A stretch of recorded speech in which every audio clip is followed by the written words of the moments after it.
नमस्कार भाग्य दर्शन कार्यक्रम को आपण मानक बहुत बहुत स्वागत करुच्ची यशस्वी प्रज्ञा। आज आम कथा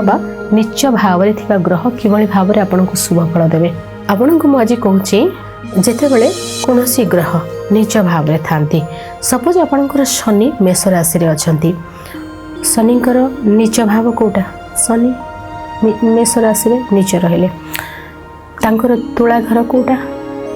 तुला हूँ कौन एयर साइन तापरे तार सिंबल कौन न्याय एवं तुलार जो पवनटा है सेटा होची गोटे माने जस्ट वर्षा आसीबा पूर्वर जो पवनटा से टाइप्र तो जिते बड़े आपणकर मेष राशि रे रहिले आपणकर जोटा अपोजिट पार्ट रहिला सेटा को से प्रॉब्लम देबे नाही अपोजिट पार्ट को से आपणकर शुभता बढ़ेबे। सपोज आपणकर थर्ड हाउस रे रहिचंती शनि कुंभ लग्न हेतिबो लग्नाधिपति नीच को जगह हेले आपणकर थर्ड हाउस रे हेले थर्ड हाउसटा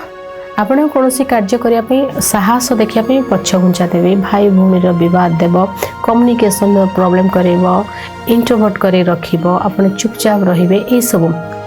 सोशल करदेवनी आपन को से मतलब ये टाइप कौन जिनस को जब आप एक्सपोज करने को चाहिए मैंने आपन से जिनस बहुत सारा बद देखब ये सब कर किंतु देखु ये गोटे कथा कहूँ बहु जनकर तो शनि थे थर्ड हाउस रे देखो से को भाव को देखिले नाइन्थ को देखिले नाइन्थ कौन आपणकर भाग्य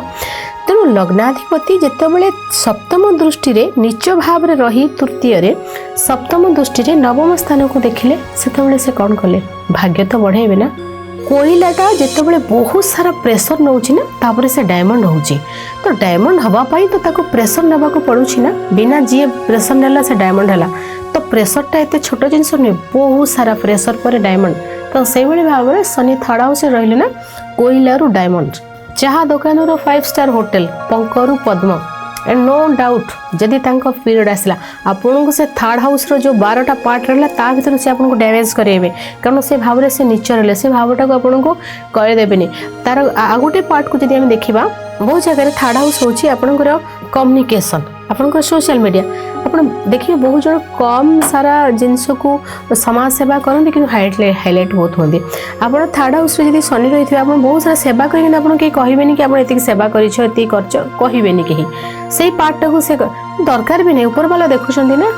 ए माने जानिबा कौन दरकार ऊपर वाला देखुं तो तार जो 9th हाउस को से दृष्टि देले सेटा भाव में आपणकर निज भाग्य को निजे बदलाइबे भाग्य वृद्धि हेब नो डाउट। तेणु जदि आपणकर ग्रह नीच भाव में अच्छा आप बिल्कुल व्यस्त हेबे नहीं कहीं व्यस्त हेबे कौन पे व्यस्त हेबे नीच उच्च ये सब तो चलुछि ना तो आपण आपणकर कर्म द्वारा नीच को भांगिबे नीच फल हो ठीक अच्छी नीच रहा